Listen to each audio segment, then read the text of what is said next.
Electoral college votes up for grabs in that state, and traditionally it's a blue state.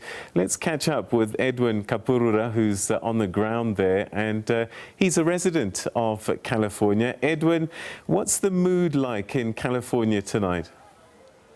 Well, as far as California, I mean, that's typically a safe state, so we're not really concerned about that. It's a very heavily Democratic state, along with Oregon and Washington on the Pacific coast. What we're looking at right now basically are these 5 or 6 swing states, because most states are predominantly blue or red, but these swing states is where Biden needs to pick up votes in the cosmopolitan areas in the city, because most of the rural communities in those states are heavily for Trump.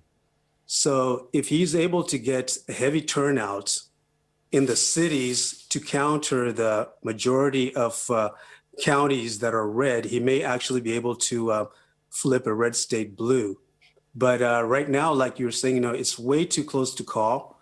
But Biden does need to flip a red state blue. And right now we're looking at North Carolina.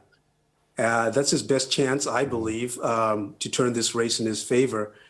And he's leading in North Carolina, but he's barely leading. And they still have, like, I think 20% more votes to come in. What are ordinary folks saying? California, we know, is blue, but I know you've got friends across the United States. What are they saying are their concerns and their issues and what they're actually voting for? Oh, my goodness. The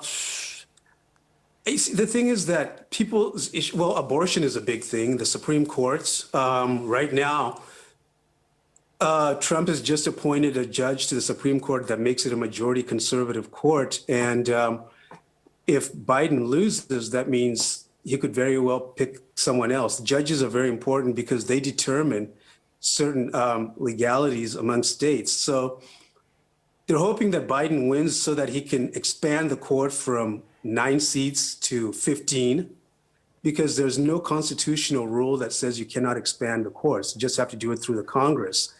And so the courts, how they will look is a very big thing. And I just think that, a lot of people, my friends, just think Trump is very reckless. And as far as race relations go, he has been some people would say that, he has a soft spot for white nationalists because he doesn't condemn a lot of things that they've done. And so these are important issues for people of color. And so definitely we're looking out for that. And the courts, because federal judges are appointed by the president with the Senate. So we have to make sure that if Biden does not win, at least the Democrats retake the Senate. That way Trump has to compromise with Democrats. That's what I see right now.